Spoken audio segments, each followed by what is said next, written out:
Hi, I'm Dr. Marc Berliant. I'm the Division Chief of General Medicine at Strong Memorial Hospital. I've headed up a project to reduce readmissions to our hospital and provide better care and better outcomes for our patients.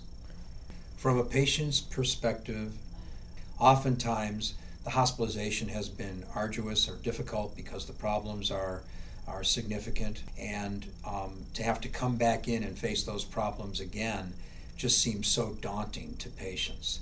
It seems overwhelming. The first time may be a surprise or unexpected, or it may be a natural outcome of their disease, but the second time they come in, I think they feel more defeated. It's also an issue in terms of cost to the patient and to the families. They have to continue to pay for parking. There's often lost time from work and loss of income, and just the overall burden of being responsible for someone in the hospital. One of the problems with having significant readmission rates is that it ties up beds for patients that are trying to get into the hospital for acute medical problems.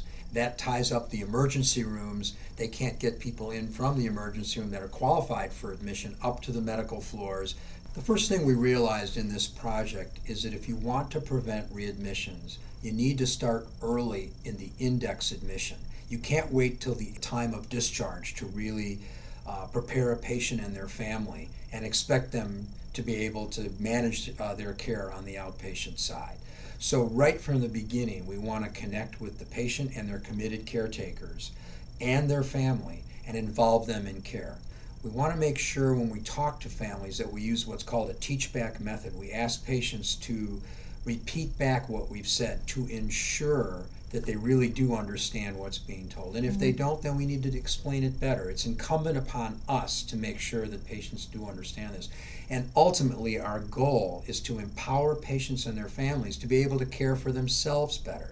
This is part of the patient and family centeredness that we're trying to promote at our institution, and that is happening throughout the hospital on a bigger level than just this readmission project.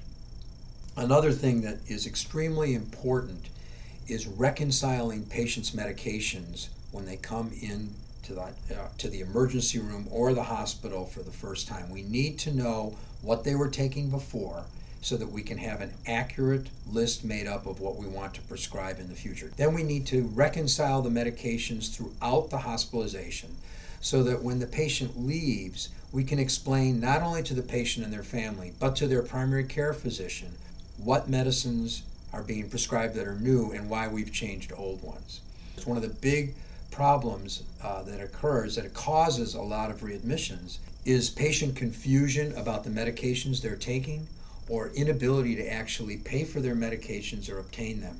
Many medications that we use in the hospital that are the best medications for a current condition require prior authorization or pre-certification from an insurance company. So one of the other things that we're doing is making sure that at the tail end of the admission, we address these concerns. If a drug does need prior authorization or pre-certification, we want to do it before the patient leaves the hospital. It's extremely important for the patient's long-term physician, their primary care physician, to understand what happens to their patient when they're in the hospital.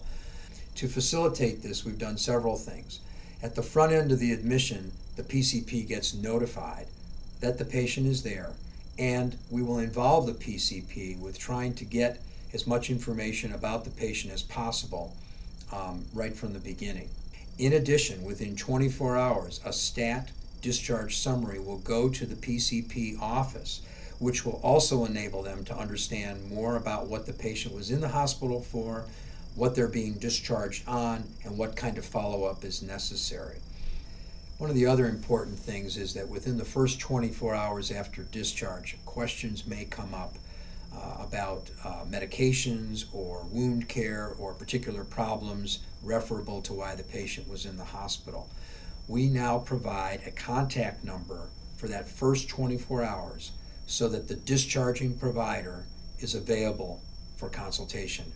It is clear from looking at national data that over half the patients who are readmitted within 30 days have not had an appointment with any physician during that time period.